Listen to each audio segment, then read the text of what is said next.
শহীদ মাওলানা দিলওয়ার হোসেন সাঈদ রাহিমাহুল্লাহর সেই বদদুয়ার কথা মনে আছে আমার। তিনি বলেছিলেন যে আল্লাহ আমাদের এত বড় ক্ষতি যারা করলো গোটা জাতির সামনে তাদেরকে ল্যাংটা করে দিও। ইতিহাস ভুলে গেছেন? আল্লাহ পাক ঠিকই ওদেরকে জাতির সামনে ল্যাংটা করে দিয়েছে। ঠিক না ঠিক বলেন? মামুনুল হক কি দোয়া করেছিলেন মনে নেই আপনাদের?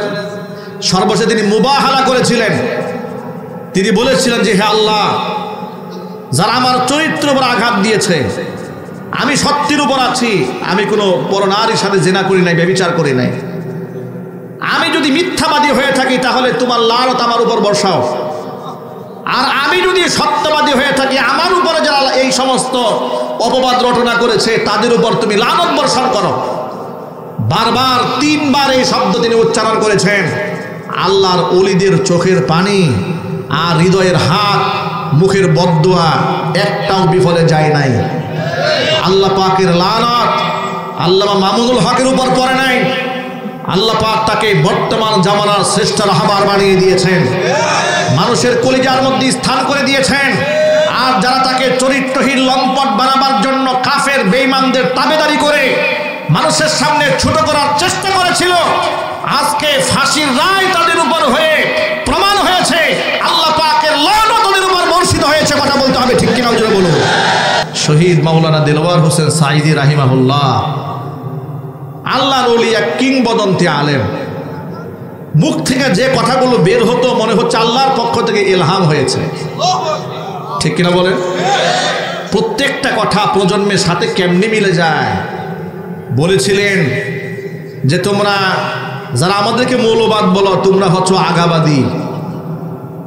আমরা মূলে আছি, ওই আগার মধ্যে বসে গাছের ফল খাও, পাতা খাও, কোনো অসুবিধা করব না আমরা, কিন্তু সেখানে বসে বেশকি মেরো না, বান্দ্রামি করো না, তাহলে 12 কোটি মুসলমান গাছের গুড়া ধরে নাড়া দেবে, মামু বাড়ি দিল্লি গিয়ে পড়বা। চিন্তা করা যায় 30-40 বছর আগের কথা। তিনি দুনিয়া থেকে চলে গেলেন, দুনিয়া থেকে বিদায় হয়ে গেলেন, কিন্তু মাওলানার সে কথা আল্লাহ পাক ভবিষ্যৎবাণীর মতো বাস্তবতা গোটা জাতির সামনে দেখিয়ে দিয়েছেন। ঠিকই এ জাতি জুলাই আগস্টের বিপ্লবে গাছের গুড়া ধরে এমন নাড়া দিয়েছে, গোষ্ঠী সহ মামু বাড়ি দিল্লি গিয়ে পড়ছে। কথা ঠিক না ঠিক যেটা বলেন? অথচ ওই জালেমরাই এই সমস্ত হক্কানে আলেম আমাদেরকে বছরের পর বছর নিদারুণ কষ্ট দিয়েছে। যে পৃথিবীর বহু তন্ত্র মন্ত্র দেখা হয়েছে, এবার এই রাষ্ট্রে একটা ইসলামিক রাষ্ট্র দরকার। ঠিক না ঠিক যেটা বলে? এটা আমরা এই জন্য বলি। অনেক সময় লোকেরা বলে হুজুর আপনারা যে ওয়াজের মাঠে বলেন কোরআন দিয়ে দেশ চালাবেন, কোরআন হবে সংবিধান, এই দেশে তো হিন্দু আছে, খ্রিস্টানরা আছে, বৌদ্ধরা আছে, এখন তারা যদি বলে আপনারা কোরআন দিয়ে রাষ্ট্র চালাবেন, ওরা যদি বাইবেল দিয়ে চালাতে চায় তখন কি করবেন? হিন্দুরা যদি রামায়ণ মহাভারত দিয়ে চালাতে চায় তখন কি করবেন? আমি বলবো পৃথিবীর একমাত্র মুসলমান ছাড়া পৃথিবীর কোনো ধর্মাবলম্বীর বাবারও ক্ষমতা নাই তাদের ধর্মীয় কিতাব দিয়ে রাষ্ট্র চালাবে। ঠিক না ঠিক জুড়ে বলে? ওদের কিতাবের মধ্যে নাই কোনো ঘোড়ার ডিম। ঠিক না ঠিক জুড়ে বলে? একমাত্র ইসলামে সব আছে। এখানে নারী অধিকারের কথা আছে, পুরুষের অধিকারের কথা আছে, সন্তানের অধিকারের কথা আছে, স্বামীর অধিকারের কথা আছে, স্ত্রীর অধিকারের কথা আছে, জুডিশিয়াল ল আছে, বিচার ব্যবস্থা আছে, বিজ্ঞান আছে, দর্শন আছে, ইতিহাস আছে, ভূগোল আছে, সব কোরআনে আছে। একটা পূর্ণাঙ্গ জীবন ব্যবস্থা কোরআনে আছে। জোরে বলেন সুবহানাল্লাহ। আপনি বাথরুমে ঢুকবেন কোন পা দিয়ে, তাও ইসলামে আছে। বের হবেন কোন পা দিয়ে, সেটা আছে। আপনি মেসওয়াক করার সময় মেসওয়াকটা কোন হাতে ধরবেন, তা আছে। চুল কাটার সময় কেমনে চুল কাটবেন, তা ইসলামে আছে। নখটা কাটবেন কেমনে, তাও ইসলামে আছে। জুতা পায়ে দেওয়ার সময় কোন জুতা আগে পায়ে দিবেন, কোন জুতা পরে পা দেবেন। জামা পরার সময় কোন হাতা আগে ঢুকাবেন, কোন হাতা পরে ঢুকাবেন। পানি পান করার সময় দাঁড়িয়ে করবেন না বসে করবেন। এইরকম সূক্ষ্ম সূক্ষ্ম দিক নির্দেশনা যে ইসলামে আছে, সেই ইসলামে রাষ্ট্র কেমনে চলবে, বিচার ব্যবস্থা কিভাবে চলবে, তার বোধহয় দিক নির্দেশনা দেওয়া নাই। কি বলেন আপনারা? আল্লাহু আকবার বলেন। ইসলামের সূক্ষ্ম সূক্ষ্ম দর্শন দেখলে তো আপনারা অবাক হয়ে যাবেন, হতবাক হয়ে যাবেন। আল্লাহ পাক যে কোরআনে বললেন আল-ইয়াউমা আকমালতু লাকুম দীনাকুম, তোমাদের দিনকে পূর্ণাঙ্গ করে দিয়েছে। ওয়া আতমামতু আলাইকুম নিয়ামাতি, আমার নিয়ামতকে পূর্ণ করেছি। ওয়া রাদিতু লাকুমুল ইসলামা দীনা, দিন হিসেবে ধর্ম হিসেবে ইসলামকে মনোনীত করে নিয়েছি। এই যে আল্লাহ পাক বললেন পূর্ণাঙ্গ জীবন ব্যবস্থা। আপনার সাহস থাকলে আমার এই মজলিসে দাঁড়ায় বলেন যে ইসলামে এই ব্যাপারে কিছু নাই, দেখি কত বড় সাহস আছে আপনার। দেখেন আমি আপনাকে বলে দিই, আমি তো ছোট আলেম, পৃথিবীর এখনো কোনো সিদ্ধান্ত নাই যা আপনি কোরআন সুন্নাহ থেকে পাবেন না। চিৎকার দিয়ে বলেন আল্লাহু আকবার। এটার নামই তো ইসলাম। আর আমরা এই ইসলামটাই সমাজে কার্যকর দেখতে চাই। কথা বলতে হবে, ঠিক না ঠিক? তাহলেই এই যে আমাদের অনেক ব্যবসায়ীরা বুঝে কিংবা না বুঝে ধোঁকাবাজি করে, প্রতারণা করে, ঋণ খেলাপি করে, কেন করে জানেন? বেশিরভাগ ব্যবসায়ীরা তারা সুদী ব্যাংকের সাথে জড়িত। কথা বলে না কেন? বেশিরভাগ ফ্যাক্টরি মালিকরা ব্যাংক থেকে মোটা অঙ্কের লোন নিয়েছে। বেশিরভাগ দোকানদার বিভিন্ন এনজিও থেকে টাকা নিয়েছে। এখন সুদে টাকা নিয়েছে, তার তো এটা পরিশোধ করতে হবে, মাস শেষে কিস্তি আছে, দিতে হবে। এরপরে বিভিন্ন ব্যাংক, ইসলামী ব্যাংক থেকে উনি লোন নিয়েছে, নাম লেবেল দিয়েছে ইসলামী ব্যাংক। কি সুদ নাই সেখানে? একটু জোরে, এটা ইসলামিক সুদ নাকি? ভয়াবহ অবস্থা। ব্যাংক থেকে যে আপনাকে লোনটা আপনি নিয়েছেন, আপনাকে টাকা সে দিয়েছে, আপনার মর্গেজ স্বরূপ আপনার বাড়ি লিখে নিয়েছে, জমি জামা লিখে নিয়েছে, গ্যারান্টার নিয়েছে 2-4-5 জন। মানেটা কি? যদি আপনি বলেন মুদারাবা, মুরাবাহা, মুশারাকা, এগুলা শরীয়তের পরিভাষা, এগুলাই যদি বলেন তাহলে শরীয়তের পরিভাষা হচ্ছে মুদারাবা, একজনের সম্পদ আরেকজনের শ্রম। মুশারাকা উভয় মালিকানা, এগুলা যদি বাস্তবেই হয়ে থাকে, যেগুলো আপনারা ব্যাংকে ঢুকলে বলেন, তাহলে শরীয়তের মূলনীতি হচ্ছে ব্যবসায় যদি লস হয় লসটা মানতে হবে, লাভ হলে লাভের ভাগিদার হতে হবে। পৃথিবীর কোনো ব্যাংক, ইসলামী ব্যাংক বলেন আর অন ইসলামিক ব্যাংক বলেন, আপনি যদি ক্ষতিগ্রস্ত হন আপনার ক্ষতি নেবে ব্যাংক। কথা বলেন, প্রয়োজনে আপনার বাড়ি ঘর বিক্রি করে ব্যাংক তার টাকা নিয়ে নেবে। একটু যদি বলতে হবে, ঠিক কিনা বলেন? তাহলে শরীয়ত থাকলো কোথায় বলেন? এবার শরীয়ত কোথায় থাকলো? শরীয়ত তো আগেই শর্ত দিয়েছে, ক্ষতিগ্রস্ত হলে তার লস মানতে হবে। এবার আমি আমার নিকট একেবারে পরিচিত একজন ব্যক্তি থেকে একটা এক্সাম্পল দিই আপনাদেরকে। কয়েকদিন আগে আমি ব্যক্তিগত কোনো এক কাজে কোনো এক ব্যাংকে গিয়েছি। যাওয়ার পরে সেখানে জনৈক ব্যক্তি এসেছেন। এসে দেখি আপনার 2টা মেয়ে এসেছে, একজন মহিলা এসেছে, ম্যানেজারের রুমে বসে আছে। কেন বসে আছে? এই ভদ্রলোকের বাড়ি বন্ধক রেখে তার এক আত্মীয় ব্যাংক থেকে 20 লক্ষ টাকা ব্যবসার জন্য নিয়েছিল। ওই লোকে ব্যবসায়ী এমন ক্ষতিগ্রস্ত হয়েছে যে এই 20 লাখ তো গেছে ব্যাংকের, আরও কিছু ঋণ পিন করেছে, সেগুলোও শেষ। ব্যাংক কি করেছে? বাড়ির সামনে সাইনবোর্ড লাগিয়েছে, এই বাড়ি বিক্রি করে এই এতিম অসহায় লোকটা মারা গেছে, শুধু ছোট্ট ছোট বাচ্চারা বেঁচে আছে, এদের বাড়িঘর বিক্রি করে ব্যাংক টাকা নিয়ে নেবে, সাইনবোর্ড লাগিয়েছে। দুঃখজনক বাস্তবতা, এই চিত্রটা যেখানে ঘটেছে, এই ঘটনা যেটা ঘটেছে, বাংলাদেশের নাম করা একটা শরিয়া ভিত্তিক ব্যাংক, ওখানে লেখা আছে বিলবুলের সামনে শরিয়া ভিত্তিক ব্যাংক পরিচালিত হচ্ছে। এই হচ্ছে শরিয়া ভিত্তিকের বাস্তব নমুনা। যাতে লোন দিয়েছেন ক্ষতিগ্রস্ত হয়েছে, এখন বেটার বাড়ি বিক্রি করে আপনাকে লস পোষাইতে হবে। ইসলামী শরীয়ত বলে দিয়েছে, তুমি ব্যবসা হালাল করতে চাও, লাভ যেমন মানবা তোমাকে লসটাও মানতে হবে। ঠিক দেবে? ঠিক যদি বলে। আমি তাদের নিয়তের উপর হামলা করতে চাই না যে হুজুর তাহলে কি কোনোভাবেই আমরা সুদ থেকে বাঁচতে পারবো না। অবশ্যই বাঁচতে পারবো। এই জন্য সুদী লেনদেন, সুদভিত্তিক অর্থ ব্যবস্থা গোটা বাংলাদেশ থেকে চিরতরে তালাক দিয়ে যাকাত ভিত্তিক অর্থ ব্যবস্থা চালু করতে হবে। আর সেটা কোনোদিন ওয়াজ নসিহত দিয়ে সম্ভব হবে না। সেটা রাষ্ট্র ক্ষমতায় পরিচালনা যারা করেন তারা ইমানদার হতে হবে, তাকওয়াবান হতে হবে, আল্লাহর ওলি হতে হবে। চোর ডাকাত বদমাশ দিয়ে এটা কোনোদিন করা সম্ভব না। কথা বলতে হবে, ঠিক নেবে ঠিক।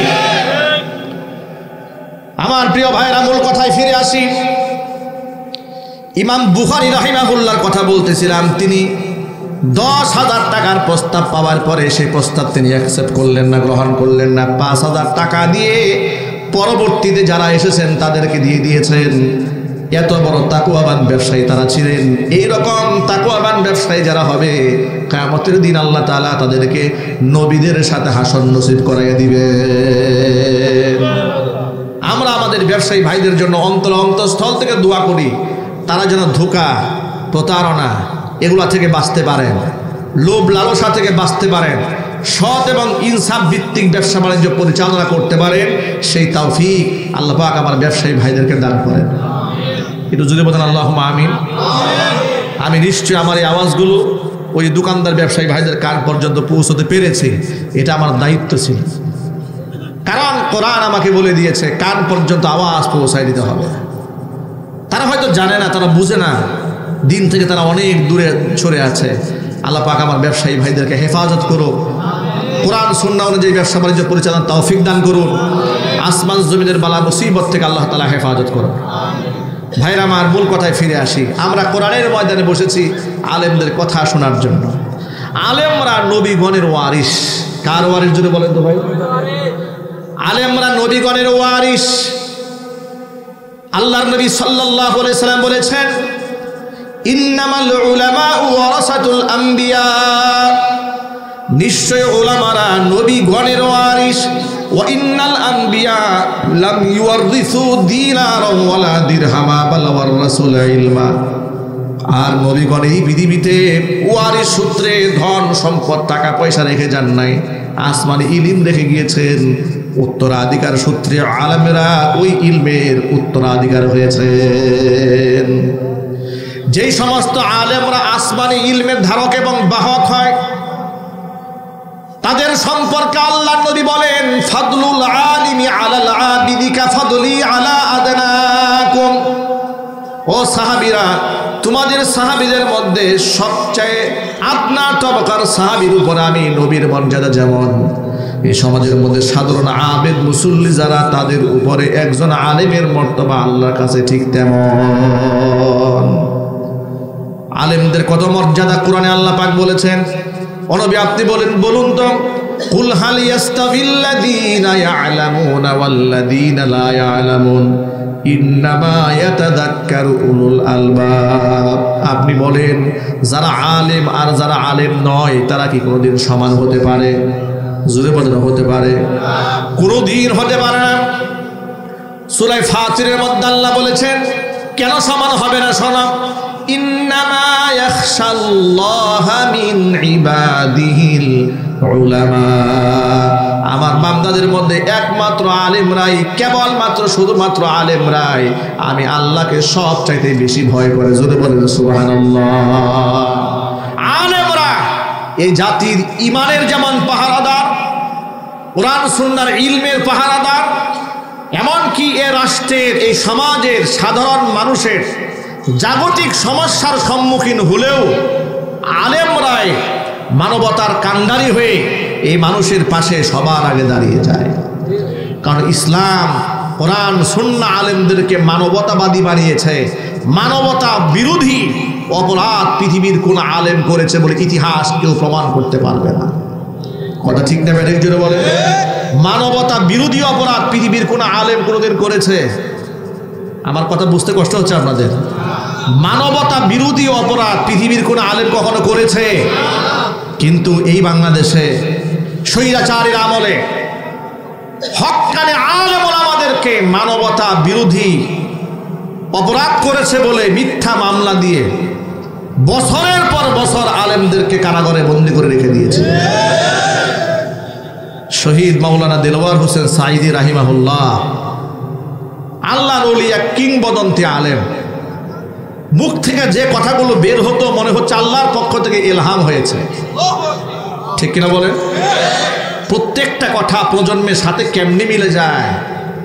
বলেছিলেন যে তোমরা যারা আমাদেরকে মৌলবাদ বলো, তোমরা হচ্ছ আগাবাদী। আমরা মূলে আছি, ওই আগার মধ্যে বসে গাছের ফল খাও, পাতা খাও, কোনো অসুবিধা করব না আমরা, কিন্তু সেখানে বসে বেশকি মেরো না, বান্দ্রামি করো না, তাহলে 12 কোটি মুসলমান গাছের গুড়া ধরে নাড়া দেবে, মামু বাড়ি দিল্লি গিয়ে পড়বা।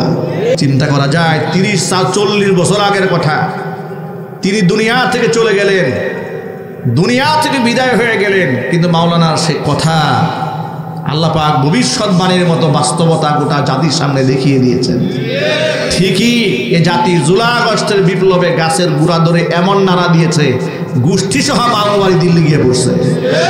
কথা ঠিক নেবে ঠিক যেটা বলেন। অথচ ওই জালেমরাই এই সমস্ত হক্কানে আলেম আমাদেরকে বছরের পর বছর নিদারুণ কষ্ট দিয়েছে। আমার উস্তাদ মুফতি জসিমউদ্দিন রহমানী হাফিজাহুল্লাহকে জামিয়া রহমানিয়াতে, যার কাছে আমরা মেশকাত করেছি, কত বড় মুহাদ্দিস, সচেতন আলেমরা জানেন। এত বড় একজন বিদগ্ধ গবেষক আলেম মুফতি জসিমউদ্দিন হাফিজাহুল্লাহকে 10 বছরের উপরে বিনা অপরাধে আনসারুল্লাহ বাংলা টিমের প্রধান বানাইয়া ওনাকে জঙ্গি মামলা দিয়ে আটকে রেখেছিল স্বৈরাচারী। অথচ উনি নিজের মুখে বলেছেন যে আনসারুল্লাহ বাংলা টিম যে কারে কয় এটা আমি জানি না।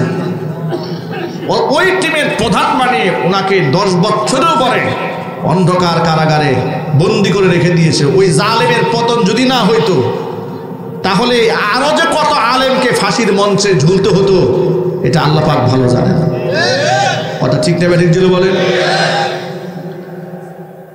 আল্লামা মামুনুল হক হাফিজাহুল্লাহর সাথে কি আচরণটা করেছে আপনাদের নিশ্চয়ই ভুলে যাওয়ার কথা নয়।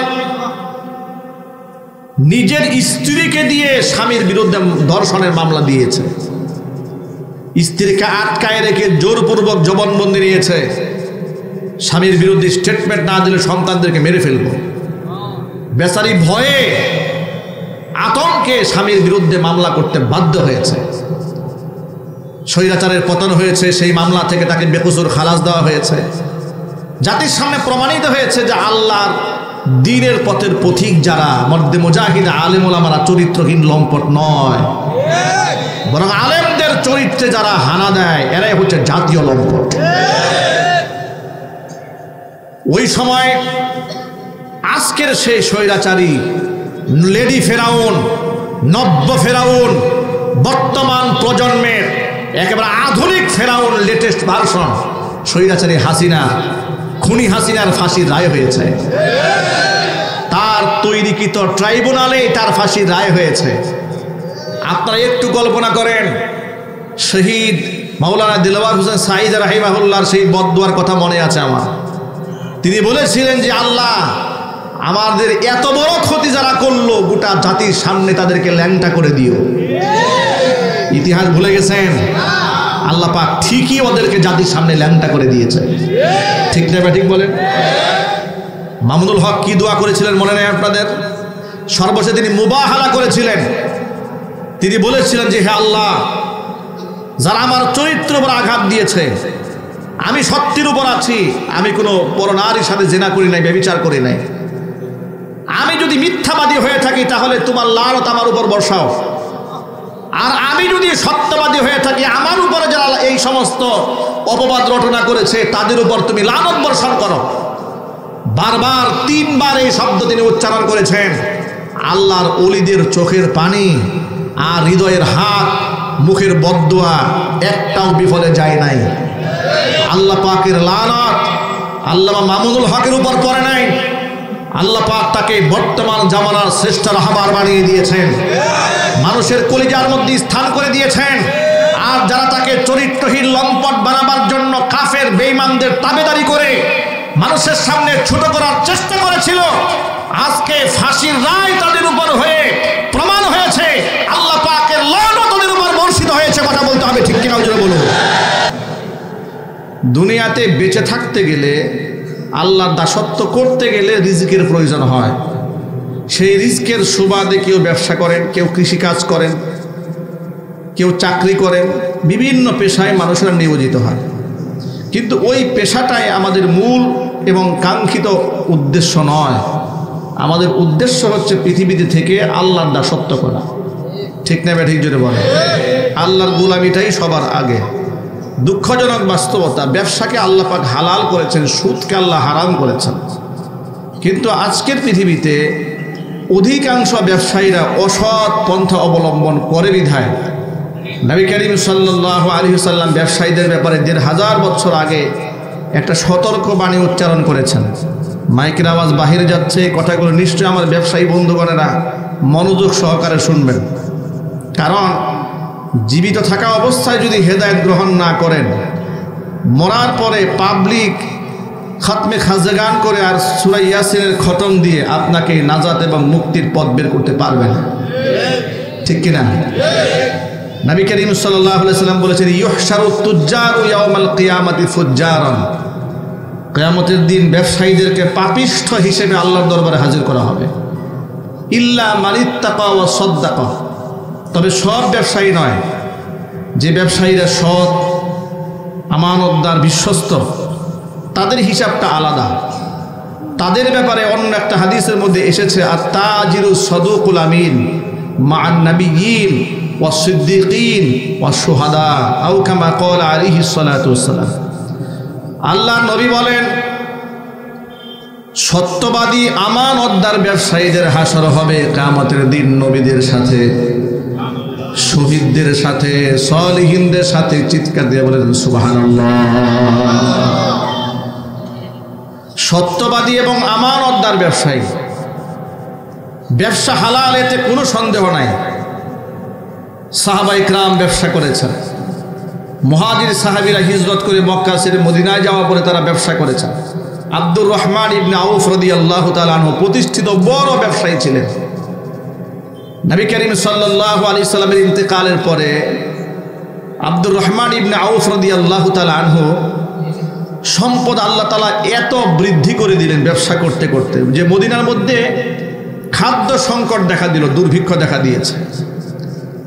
এমন সময় আব্দুর রহমান ইবনে আউফ রাদিয়াল্লাহু তাআলা আনহুর বিদেশ থেকে খাবার ভর্তি 1000 উট ঢুকেছে মদিনাতুল মুনাওয়ারায়। কতগুলো উট ঢুকেছে? 1000। একটু কল্পনার জগতে চলে যান, যে একটা এলাকার মধ্যে দুর্ভিক্ষ চলছে, ক্ষুধার কষ্ট পাচ্ছে মানুষ, জামা কাপড় নাই, কষ্ট পাচ্ছে। ওই মুহূর্তে 1000 উট ভর্তি রসদ মাল সামানা নিয়ে সিরিয়া থেকে, শাম থেকে বিরাট একটা খাদ্যের চালান এসেছে, ব্যবসায়িক চালান। এটার মালিক হচ্ছে হুজুরের সাহাবী আব্দুর রহমান ইবনে আউফ রাদিয়াল্লাহু তাআলা। উম্মুল মুমিনিন মা আয়েশা সিদ্দিকা রাদিয়াল্লাহু তাআলা আনহা ঘরের মধ্যে বসে উটের পায়ের ধ্বনি শুনতে পেলেন। 1000 উট যদি একসাথে কোনো মহল্লায় ঢোকে, হাদিস শরীফের মধ্যে এসেছে, সিরাতের কিতাবের মধ্যে এসেছে, মনে হচ্ছিল যে মদিনার মাটি যেন প্রকম্পিত হচ্ছে, এত উট ঢুকেছে একসাথে। মা আয়েশা জিজ্ঞেস করলেন যে কিসের আওয়াজ এটা? ঘর থেকে জানতে চাইলেন। তাকে কেউ বলল যে এটা হুজুরের সাহাবী আব্দুর রহমান ইবনে আউফ রাদিয়াল্লাহু তাআলা আনহুর ব্যবসার পণ্য এসেছে, পার্শ্ববর্তী এলাকা থেকে এসছে। এই কতগুলো? বলছে বিরাট বহর, 1000 উটের বহর এসেছে। এটা শুনে মা আয়েশা রাদিয়াল্লাহু তাআলা আনহা আব্দুর রহমান ইবনে আউফের জন্য দোয়া করলেন। এই কথাটা মা আয়েশা যে আব্দুর রহমান ইবনে আউফের সম্পদের জন্য দোয়া করেছেন, এই নিউজটা, এই আওয়াজটা, এই মেসেজটা, এই বক্তব্যটা আব্দুর রহমান ইবনে আউফের কানে কোনো একজন ব্যক্তি পৌঁছে দিয়েছে যে রাসূলের স্ত্রী, আমাদের মা উম্মুল মুমিনিন আপনার সম্পদের জন্য আল্লাহর কাছে দোয়া করেছেন। এই কথা শোনা মাত্র যে হুজুরের স্ত্রী আমাদের কলিজার টুকরা মা আমার সম্পদের জন্য দোয়া করেছেন, এ কথা শুনে আব্দুর রহমান ইবনে আউফ এতটা খুশি হয়ে গেলেন, তিনি বললেন, মদিনার মানুষেরা তো খাবারে কষ্ট পাচ্ছে, পোশাকে কষ্ট পাচ্ছে, 1000 উট ভর্তি যত রসদ আছে একটা টাকাও কাউকে দিতে হবে না। আল্লাহর সন্তুষ্টি গল্পে গোটা মদিনাবাসীর জন্য 1000 উট ভরা সম্পদ সব আল্লাহর জন্য দান করে দিলাম। তারাও ব্যবসায়ী, তারাও ধনী, আমরাও ধনী। তাদেরও ব্যবসা, আমাদেরও ব্যবসা, কত পার্থক্য দেখুন। আমাদের ব্যবসায়ীরা ধোঁকা দেন।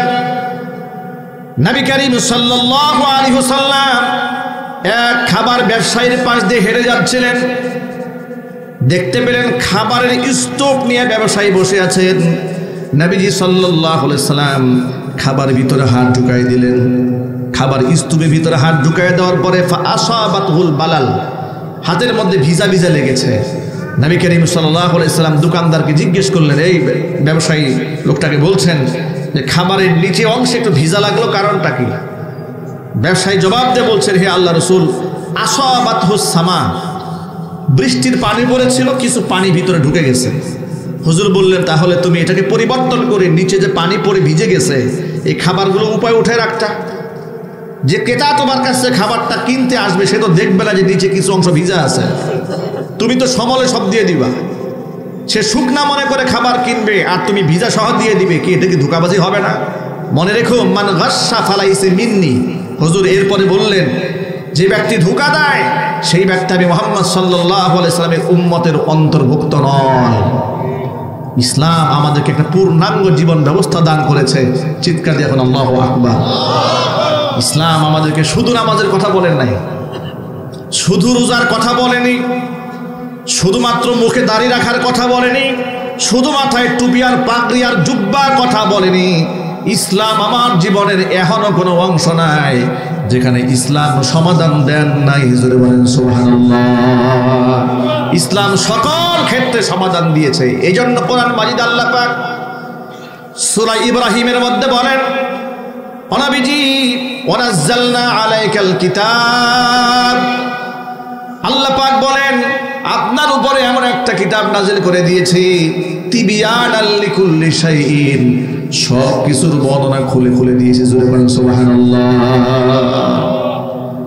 আমার এই কথাগুলো ভূমিকা স্বরূপ বলার উদ্দেশ্য হচ্ছে যে অনেক জায়গায় দেখি এই ওয়াজ মাহফিল উপলক্ষে ব্যবসায়ীরা রমরমা ব্যবসা করার জন্য দোকান না থাকলেও অনেক দোকানদাররা বিভিন্ন জায়গা থেকে একটা মেলা বসায় দেয়। ওই মেলাকে কেন্দ্র করে একটা মাহফিলে যে কি পরিমাণ ক্ষতি হয় এটা ব্যবসায়ীরা কল্পনা করে না। ঠিক না ব্যাঠিক জুড়ে বলেন? আমি তাদেরকে নিষেধ করি না, কিন্তু বক্তব্য হচ্ছে এই যে আপনি মাথার মধ্যে রাখেন যে আমার কারণে যদি একটা মানুষ ক্ষতিগ্রস্ত হয় আপনি আল্লাহর কাছে কি জবাব দেবেন? ব্যবসা তো হালাল, ব্যবসা কি হালাল, সে হালাল ব্যবসা আপনি হালালভাবে করেন, মানুষকে ধোঁকা না দেন, ওজনে কম না দেন, খাদ্যে ভেজাল না দেন, সততা এবং ইনসাফের সাথে ব্যবসা করেন। বুখারী শরীফের যিনি রচয়িতা, যিনি বুখারী লিখেছেন, মুহাম্মদ ইবনে ইসমাঈল আল বুখারী রাহিমাহুল্লাহ, শুধুমাত্র একজন মুহাদ্দিস ছিলেন না, শুধুমাত্র বড় একজন আলেমই ছিলেন না। ইমাম বুখারী রাহিমাহুল্লাহ কত বড় আলেম আর কত বড় মুহাদ্দিস। আপনারা ভাবতে পারেন যে তিনি নিজেই বলেছেন যে আমি 6 লক্ষ হাদিস সনদ এবং মতন সহ, কে বর্ণনা করেছেন উৎস সহ মুখস্থ করেছে। সুবহানাল্লাহ। বাড়ি গিয়ে বলেন কতগুলো হাদিস? 6000, 6 লক্ষ হাদিস। আল্লাহু আকবার। শুধুমাত্র বুখারী শরীফের মধ্যে তো 7275টা হাদিস উল্লেখ করেছেন। এটা হচ্ছে তামরিন সহ, তাকরার সহ। আর যদি তাকরার সহ ধরা হয়, শুধু বুখারী শরীফে হাদিসের সংখ্যা 2600 হাদিস শুধু বুখারীতে এসছে। ইমাম বুখারী রাহিমাহুল্লাহ শুধুমাত্র আলেম ছিলেন না, বড় ব্যবসায়ী ছিলেন। আল্লাহু আকবার বলেন। আলেমটা কত বড় একটু শোনেন। ইমাম বুখারী রাহিমাহুল্লাহর যখন জন্ম হয় শিশুকালে বড় একটা রোগ হওয়ার কারণে তিনি দুনো চোখ হারিয়ে ফেলেন।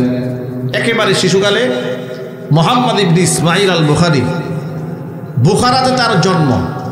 বর্তমানে উজবেকিস্তান একটা রাষ্ট্র আছে না ভাই, নাম কি? উজবেকিস্তান। সেই উজবেকিস্তানে জন্ম হয়েছে ইমাম বুখারী রাহিমাহুল্লাহ।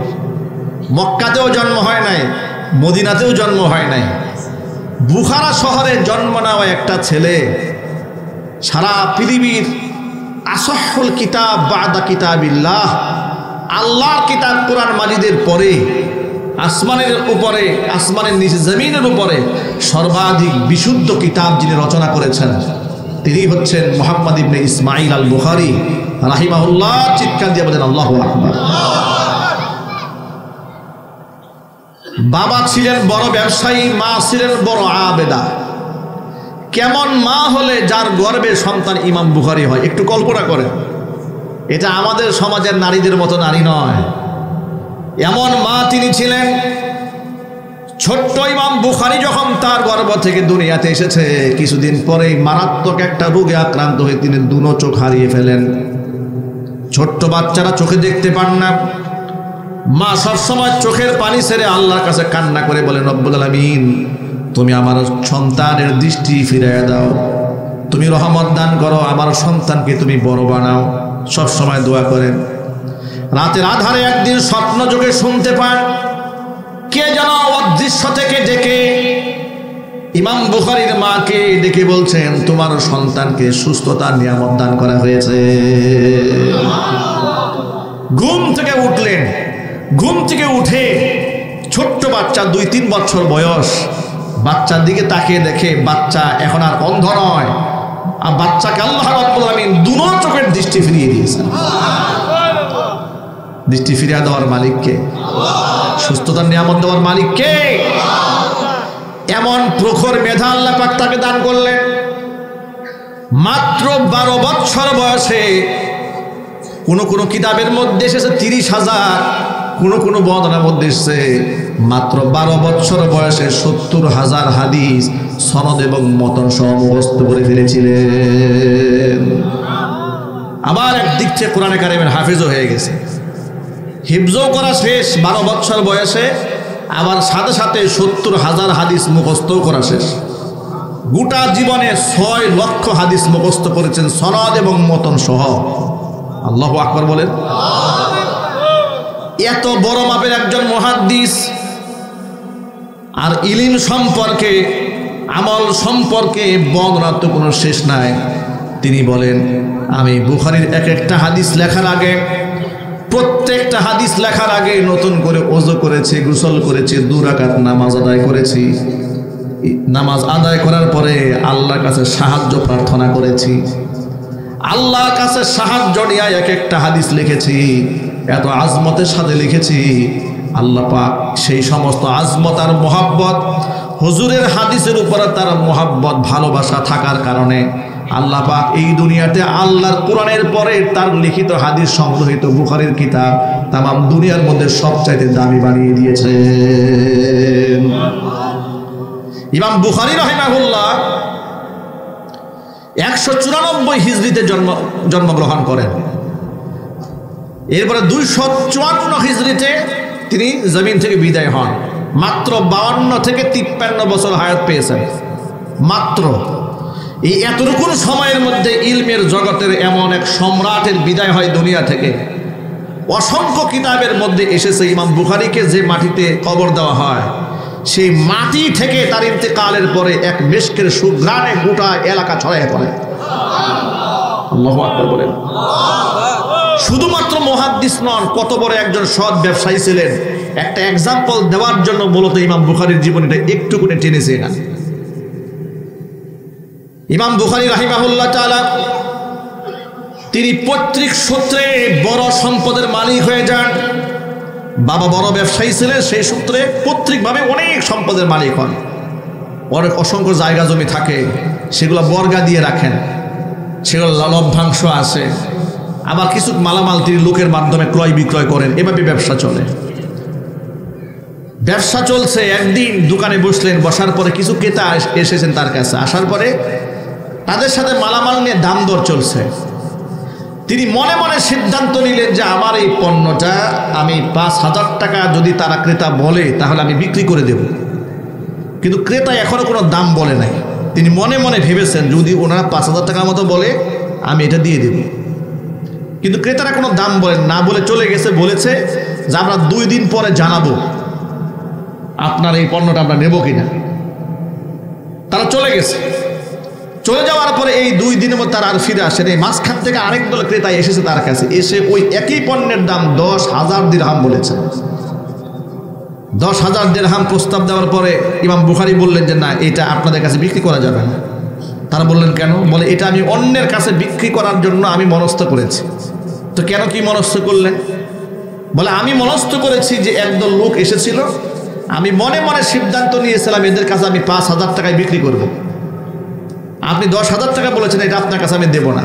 তারা বলছেন তার সাথে আপনার কোনো চুক্তিও হয় নাই, কোনো কথাবার্তাও হয় নাই, তো আপনি তো এখানে গুনাহগার হবেন না, খিয়ানতকারী হবেন না। তিনি বলেন না, তাদের সাথে চুক্তি আমার মৌখিকভাবে না হলে কি হবে, আমি আত্মিকভাবে নিজের সাথে একটা চুক্তি করে নিয়েছিলাম। সুবহানাল্লাহ বলেন। এরপরে তারা চলে গেলে তিনি 5,000 টাকায় সেটা বিক্রি করলেন, যেটা 10,000 টাকা বিক্রি করতে পারতেন। একটু কল্পনা করেন ভাই, তাকওয়া, ঈমান, আমল, বিশ্বাসের কত উন্নত লেভেলে উত্তীর্ণ হলে একজন মানুষ নিজের সাথে কমিটমেন্ট হয়ে যায়, কাস্টমারের সাথে এখনো হয়ই নাই। আর আমাদের এমন পর্যায়ে হয়েছে যে একটা জায়গার জমি রেজিস্ট্রি হয়েছে, সেখানে তার নিজের সই আছে, তার বাবার সই আছে, 14 গোষ্ঠীর সই আছে। দুদিন পরে ওই জমি সে আরেক জায়গায় বিক্রি করে। কথা বলে না? এক জমি 3 জায়গায় বিক্রি করে, এমন প্রতারক ব্যবসায়ী এই সমাজে নাই? একই জায়গায় কাস্টমার দাম দর করছে, একটা জিনিস কেউ বলেছে 10 টাকা, পাশে আরেকজন 11 টাকা বলে ফেলেছে। যে ব্যক্তি 10 টাকা বলেছে তাকে ধাক্কা দিয়ে সরিয়ে যে 11 টাকা যে বলেছে তাকে দেওয়ার জন্য মনস্থ করে ফেলে। কিন্তু এটা জানে না ইসলামী শরীয়তের ব্যবসার মূলনীতি আছে। ব্যবসার মূলনীতি কি? এগুলো আমাদের মাদ্রাসায় কিতাবুল বুয়ু অধ্যায়ে পড়ানো হয়েছে। আপনি দোকানদার, আপনার কাছে একজন ক্রেতা এসেছে, এটা স্বাভাবিক বাজারেও এটা তারা জানে। কোনো ক্রেতার সাথে কোনো পণ্য নিয়ে ব্যবসার দাম দর চলতেছে, ওই ব্যক্তির সাথে পরিপূর্ণ ডিসকাস হওয়ার আগ পর্যন্ত ওই পণ্যের আরেকজন কাস্টমার এসে দাম করতে পারবে না। ইসলামী শরীয়ত এলাও করে নাই। আল্লাহু আকবার বলেন। কি নাই ইসলামী শরীয়ত? ইসলামী শরীয়ত সব আছে। এই জন্য আমরা সব সময় বলি